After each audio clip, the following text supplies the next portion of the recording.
I want to tell you a little personal story. It has to do with sex. Do I have your attention now? Good.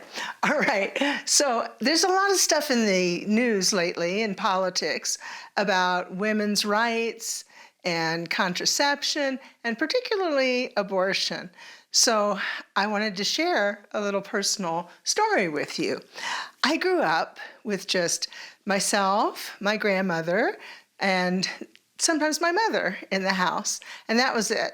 No father, no sisters, no brothers, no aunts, no uncles, nothing like that.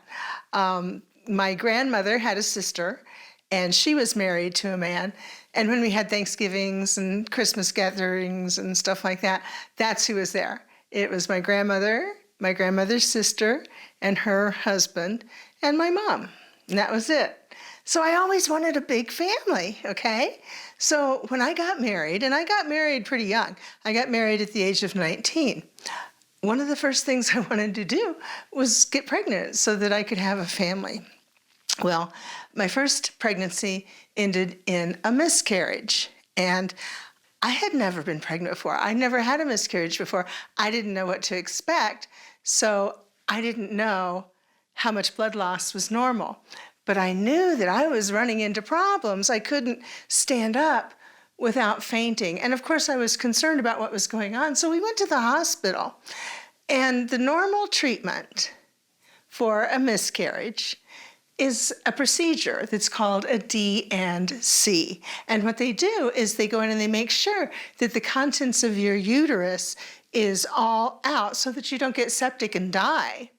Now, it just so happens that this procedure, D&C, what the doctor does, is the exact same thing that a doctor would do if they were going to perform an abortion.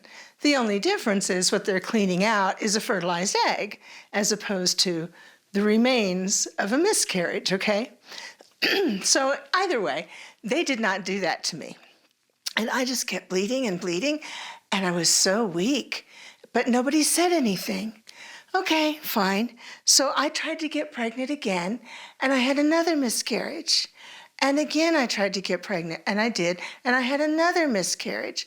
Well, by this time, I was getting pretty upset, and the doctors were doing all kinds of tests and examinations that had to do with my ovaries and my uterus and cervix and those kinds of things, and everything was coming back normal. But they weren't looking in the right place. Of course, I didn't find that out until decades later. So while I'm going through all of this, obviously, I was very emotionally upset. I was devastated.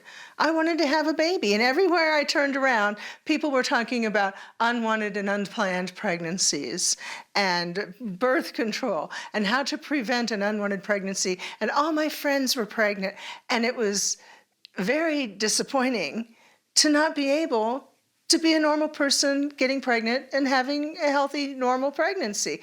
Now, I want to talk about what's happening today. I don't know if you're aware, but there's a woman in Georgia who is serving time for murder, I believe it is, because she had a miscarriage. Now, this is something my doctors, several doctors, have told me, that 1 out of 4 or 5 pregnancies will end in a miscarriage. Yes, it's that common. So if you know of 4 or 5 pregnant women, the odds are one of them will have a miscarriage. So to hold a woman responsible for something over which she has no control and jail her just shows the ignorance. I mean, when I went to school, they didn't teach us about these things. They probably didn't teach you either. And obviously they didn't teach these politicians who are making these rules and laws. So anyway, I'm still trying to get pregnant. I'm still trying to have a healthy baby. I'm still trying to start a family. And I'm devastated. And the doctors have no answers. All the tests they do are saying everything's fine, don't know what the problem is. So I turn to my ancestors. I look for a Native American medicine man for traditional healing. Well, first of all, it's not so easy to find a Native American medicine man, and this was back in the late 80s. So it's even more difficult now, I would imagine. But to find an authentic, a true medicine man, not some, wannabe pretendian or somebody who actually has the blood but not the know-how, I actually was very lucky to find such a person. And I did a healing ceremony with him and probably close to 20 other people. And it was very powerful. It lasted all night long. I never had another period. I was pregnant from that point on. I mean, sex was not involved in the ceremony. That was something my husband and I did in private. But nonetheless, it worked because 9 months later, I had a healthy baby boy. It was not an easy birth. It lasted for 2 days. I ended up with a cesarean, but at least I had a healthy baby. So I was overjoyed. I've been pregnant 7 times. So my struggles didn't stop there. Although the next pregnancy after that was the easiest and most wonderful I had had. During that pregnancy with the healthy baby, they monitored my hormones. And I started to bleed a little bit. And they said, you've got a dip in your progesterone. We're going to give you progesterone, and we want you to stay in bed for the rest of the pregnancy. So I was in bed for almost 9 months, but I got what I wanted. So great. Next pregnancy was pretty good. And I even was able to deliver naturally without any medications, without any medical interventions whatsoever. So that was beautiful. Pregnancy number 6. I was very encouraged after having a healthy baby, even though it was a cesarean birth, and then having a healthy pregnancy where I didn't have to stay in bed the whole time, and a natural childbirth. I thought, my body finally learned how to do this. Awesome. So the 6th pregnancy, things were going along okay. But of course, with all my history, I'm in a high-risk category. So I would go up to Indianapolis. I lived in Indiana at the time. I lived in the southern part of the state. And I would go up to Indianapolis to see this particular doctor who dealt with high-risk pregnancies. And on one of my visits, she said, there's something wrong. You're getting ready to deliver. I was only at 20 weeks. A full-term pregnancy is 38. They say 40. So 20 is not enough. And if my baby had been born then, there's no way he could have lived. There has never been a baby born at 20 weeks gestation who has survived.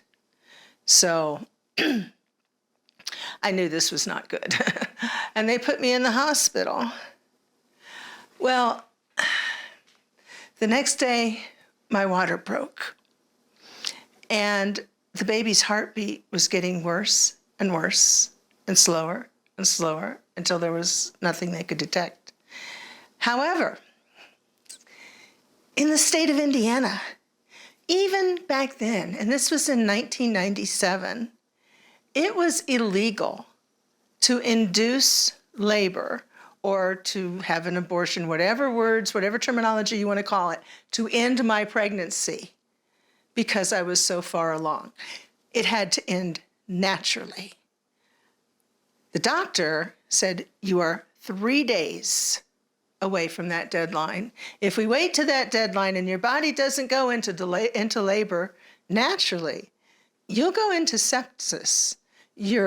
The deterioration of that baby, it'll become poison and toxic to your body, and you will die. And there's not going to be anything we can do legally, but you have 3 days before we reach that point. So legally, if you want to save your life and be there for your other 2 children, I suggest you take this pill, which will start labor, and we can empty out your uterus, you can heal, and then you can try to have another baby later. So that's what we did. What worries me is that so many politicians don't understand this. They think that if you're having an abortion at 20 weeks, it's because you don't want the baby. I am insulted by that. I don't know of any women that know they're pregnant and don't want the baby and wait until 20 weeks gestation to do something about it. No, that does not happen. No, these late-term abortions are simply medical catastrophes. They're either situations like mine, where the baby has died in utero and the body doesn't expel it, or the baby has a condition where it won't survive childbirth, and going through childbirth would be torture for that child. What parent wants to torture their little baby, even knowing it's going to die? You want to give it the most peaceful transition that you possibly can. And what woman wants to wait to carry a baby just so they can bury it?